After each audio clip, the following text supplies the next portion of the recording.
AP Srikalahasti గిరి ప్రదక్షిణ వైభవంగా జరిగింది. స్వామివారి మహాశివరాత్రి బ్రహ్మోత్సవాల్లో భాగంగా గిరి ప్రదక్షిణ నిర్వహించారు అధికారులు. ఈ కార్యక్రమానికి తమ కుటుంబం ఉభయదారులుగా ఉండడం అదృష్టంగా భావిస్తున్నామన్నారు మాజీ ఎమ్మెల్యే మధుసూదన్ రెడ్డి. ఉభయదారులుగా గిరి ప్రదక్షిణలో మధుసూదన్ రెడ్డి పాల్గొన్నారు. శ్రీకాళహస్తీశ్వరుని ఆశీస్సులు ప్రజలందరిపై ఉండాలని కోరుకున్నామని చెప్పారు.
ఇది తరతరాల నుంచి మా కుటుంబానికి వరంలా మేము భావిస్తున్నాం.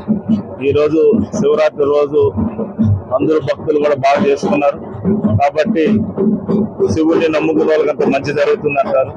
మన శ్రీకాళహస్తి పుట్టడం మనం చేసుకున్న పుణ్యంగా భావిస్తూ ఓం నమః శివాయ గిరి ప్రదక్షిణని అందరూ కూడా వచ్చి ఒక దేవుని ఒక రౌండ్ వేస్తే చాలా మంచి జరుగుతుందని కోరికలించింది కాబట్టి అందరూ కూడా వచ్చి గిరి ప్రదక్షిణ చేయాలని కోరుకుంటూ